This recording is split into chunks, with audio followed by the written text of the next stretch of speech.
праздничные дни сотрудники госавтоинспекции будут нести службу в усиленном режиме, в том числе на федеральных дорогах. О том, как организована работа инспекторов в эти дни, смотрите в материале Евгения Тайтонова.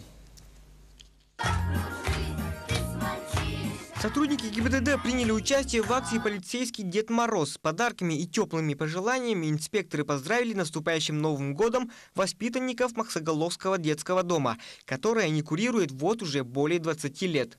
Хотелось бы напомнить всем взрослым, что безопасность наших детей на дорогах зависит полностью от нас. Если вы перевозите детей, обязательно пристегивайте их. Если взрослые дети – ремнями безопасности. Если маленькие дети – удерживающими устройствами. Хотелось бы обратиться к руководителям детских организаций. При организованной перевозке детей пользуйтесь только специальными автобусами, оборудованными. И вовремя уведомляйте органы госавтоинспекции о массовой перевозке детей. Добрый день, инспектор ДПС на 33 дня. С Новым годом, давайте поднимемся. Канун Нового года в столице республики уплотнены наряды ДПС. Особое внимание обращено к выявлению грубых нарушений правил дорожного движения.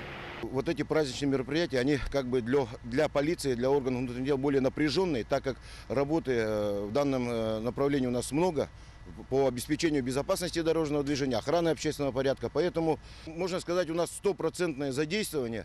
Весь личный состав будет в усиленном варианте работать в данном направлении. Помимо этого, в течение всех праздничных дней на трассах Вилюй, Лена, Колыма, вдали от населенных пунктов и своих семей в круглосуточном режиме несут службу специализированные взводы.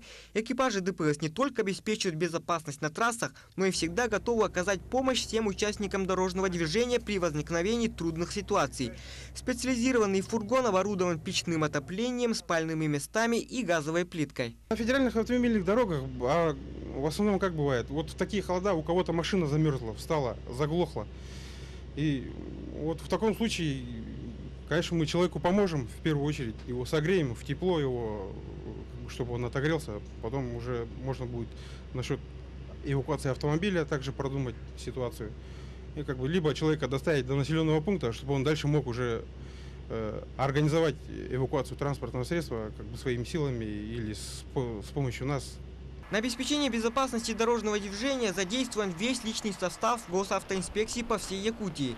Также сотрудники ГИБДД напоминают водителям быть внимательными на дорогах и не оставлять транспортное средство без присмотра. Только за этот год совершено более 200 угонов. Евгений Тайтонов, Павел Пахомов, Якутск.